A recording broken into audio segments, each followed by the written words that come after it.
जिस टाइम वो द्रौपदी सभा में बुला ली जाती है तो देखती है छोटे बड़े बाबा भीष्म द्रोणाचार्य सभी बैठे हैं, पर उस नगन अवस्था के टाइम पे उसको कोई नहीं देख रहा। बाबा भीष्म सबने नार झुका ली तो द्रौपदी ताने मारती है।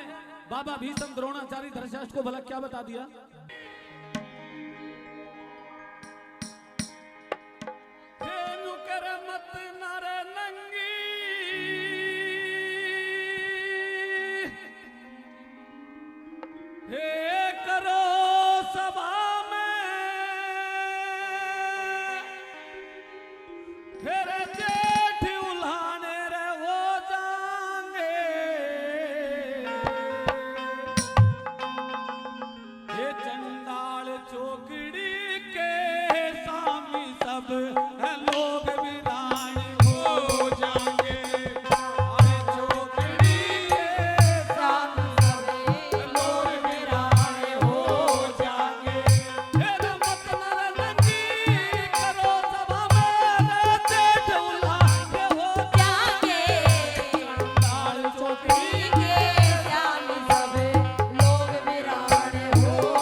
कि हे बाबा भीषम, आज देख तू हस्तिनापुर का राजा महाराजा सब बैठे हैं यहाँ पे, और ये करण, इस करण के बाणों के मारे परशुराम भी घबरा गए, और ये भी आज मुझे वेश्या बताता है। इस अन्याय का कोई रोकने वाला नहीं रहा। वाला तीसरी बात में क्या लिख दिया लेटर फिर वाला ओके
नीति और गुणवान बहुत पर नीची नाड़ करे बैठे, नीति और गुणवान बहुत पर नीची नाड़ करे बैठे। मेरी सुनता नहीं पुकार कोई, सब कानों हाथ धरे बैठे। लई दरियो धन तन रांड समझ मेरे पांचों पति मारे